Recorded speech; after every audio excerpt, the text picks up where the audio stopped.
Yeah, it's great to be here in order to celebrate the 50th anniversary of the Newport Jazz Festival. And I was just thinking, so many years ago, you and I met.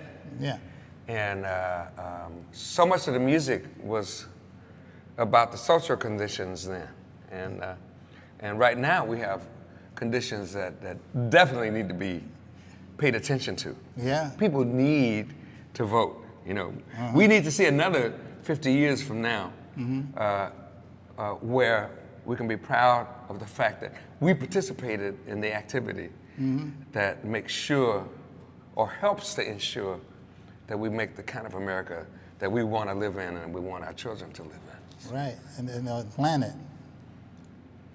Yeah. Including the whole planet. So, I heard somebody talking about the secession notion of seceding somewhere in Carolina to get people to go in a certain direction.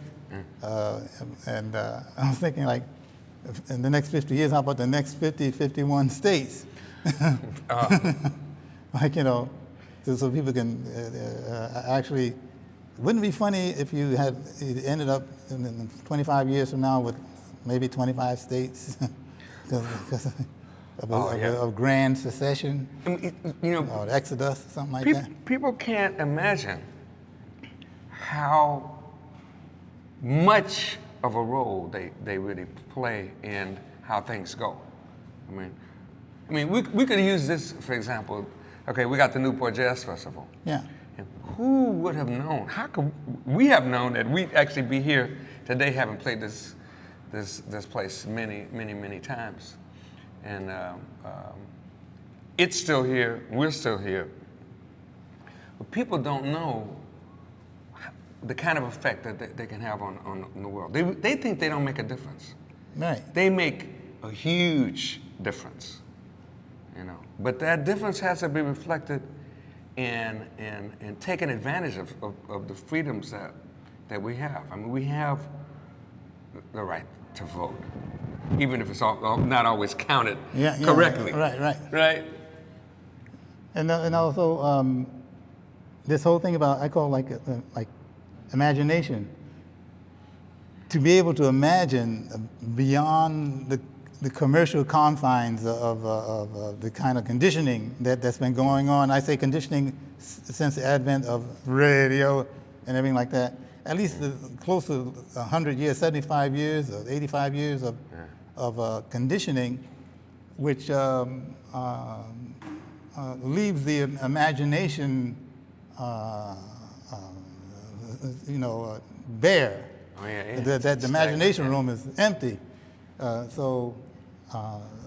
There are people outside of the sphere of the United States who have all that latitude of imagining things, how to do things or everything because of their agendas, and all that. If we don't have the imagination in art, music, theater, cinema, and poetry, and like in America, we need more poetry and visual arts and everything. I think most of the people who go to see paintings in America may be tourists from other countries, or maybe, I don't know, whatever. Or maybe it might be half and half, but if we don't have the imagination room fully supplied, there may be some dire mornings, wake up to some gray clouds that, we all might have to be like cramming as for a final exam. Cramming to and America's pretty good at cramming. If we have to cram, it's better to cram than to scram. Yeah. You guys are two prime examples of people with amazing imaginations, and you keep feeding it. Yeah. How do you do that? Well, I think, the concept, and I've heard you say this many times, Wayne, possibilities. That word itself already just conjures up an openness, which, I mean, this is one of the things that Wayne is that I'm getting out of what you're saying, is that in America now there seems to be there seem to be forces that are encouraging the stifling of possibilities. That doesn't sound like the America that I know. You know, where's the America that I know, that I came from, the America that I always believed in when I was a kid, and as I started to grow older? I want to see that America, and I want to see that America evolve. There's a lot of work to be done, and I think it's the people here that need to do that. And it's not just paying attention to America. I mean, we have to pay attention to the rest of the world. If, you know, imagination is something that emerges from compassion, you know, for not only your own individual life, because you're not on this planet alone. I mean, we live together, not just as Americans, but America represents, in such a strong sense, the whole world, because who's here? You know, descendants of everyone from all over the planet, no matter how we got here. The point is, we have ties everywhere.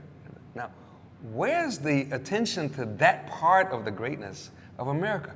That's what I'd like to see. And expand that into looking into the home that we live in. This is our planet. Our planet's our home. Why don't we sign the Kyoto Protocol? You know, why don't we sign that? You know, and the thing's a mystery to me. I mean, unless the whole thing is about oil.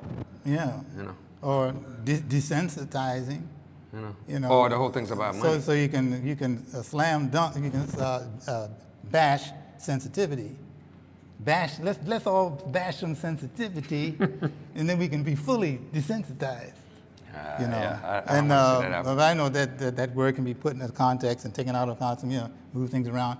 If you use that, what do you call it, the courtroom, the play that lawyers do in courtrooms, and it seems like there's a lot of people speaking on television, and it's almost like we listen to them like music, you know, and all of the politicians are talking, and they're as if they're speaking to the American public as if we're the jury. And they want to make us go this way and that way and that way, you know. And instead of a guilty or not guilty thing, it's like who do you want to represent you as a leader of the country? So when we play like we play, people used to call it out, and Ornette Coleman went on before us, and he's avant-garde. They used to call him avant-garde, but now the category has no name. We hope sometimes that what we play resides somewhere, stays with people who are bombarded with what we call commercial music most of the time, which will inspire them to think, decide, investigate for themselves. Because I say, I like this phrase, I say, if popular music and commercial music is so embraced by so many, you know, the major amount of people around the globe, why is everybody so sick? If popular music has medicinal properties, and people embrace the most kind of music that they're in, a comfort zone and all that stuff, why is the world so ill? Yeah, with fear. Mm-hmm. You know? But I've seen major progress move along in civilization when, in the turn of the century, when Eric Satie and Debussy and Ravel and all that, and the French Six and everything, the new music was coming with Gershwin, and there was a lot of thought and a lot of, you know, that was like, between wars, you have a chance to art moves, the artistic potential of every individual. I'm talking about the art of living too, the art of shoemaking, the art of building a great car, the art of, they shut down Tucker. And they shut down the art. Let's shut them down. The Morganization of America, J.P. Morgan, dig it? So let me go in my library. Don't let me bring my library out here. Yeah, yeah. That's so music, it's a reflection. Like Miles used to say, you see the way Humphrey Bogart walked across the room? He was talking to a young musician. See the way Humphrey Bogart walked across the room? The way he walked, he said, play that. Like Chopin, they told him, you better come on. Chopin was late, and then his mentor said, come on, you got to play about about Poland and being taken over. Then he finally played that. I was just thinking about So we have to play the future. the idea of borderless covers a lot of territory. Dig it. Yeah. It's not just lines drawn between, apples and oranges. That's right. It's a whole lot. Takes That's the a last whole lot thing. more dimensions. That's the last thing Ray Charles said. They asked him, somebody asked Ray Charles, how do you cross the country western line, boundaries and all that? How do you do that? And he said, if you love music, I say, if you love music. And he went on. Yeah. He said, oh. And we tried, we within our vision, when we play, the idea of being borderless is that's kind of in the back of my being, transcending borders. But in order to do that, you have to have a sense that borders are confinement. And if we really want to move into the 21st century, it's necessary to use the concept of doing what we can to ensure and to promote the idea that outside of whatever borders we were taught existed in the past are many things that we should be interested in. And as we begin to understand that they are also, all those things that are outside of those borders are part of us, and to take advantage of that, to explore the kind of possibilities that we're capable of exploring. We have to do what we can to encourage that in ourselves and in others. And so I think it's really time, particularly for America, to wake up to the fact that we wouldn't have anything to fear if we didn't make enemies. When we were kids, did you have fights when you were kids? Maybe you didn't. I didn't have that many. But with kids, they used to fight. But as you get older, you don't fight so much. I never had a fight. Yeah, because you learn. You never had one, see, which is great. Also, when I was a kid, they didn't mess with musicians either when I was a kid. They thought I was weird. Yeah. They don't know. They said, we don't know what he's going to do. Yeah, but you learn to be inclusive. Right. But also, when they said I was weird and they don't know what I was going to do, was the fact that they couldn't categorize me as a target. Like, hey, wait a minute, like that. All right. Because people say he's crazy, he's quiet crazy. Too many possibilities. Yeah, see, Wayne was already promoting the idea of possibilities right there. He was an example of it. All right, great. Yeah. Thank you, man. Yeah, Okay. I think we're done. You got it in the right spot. Yeah.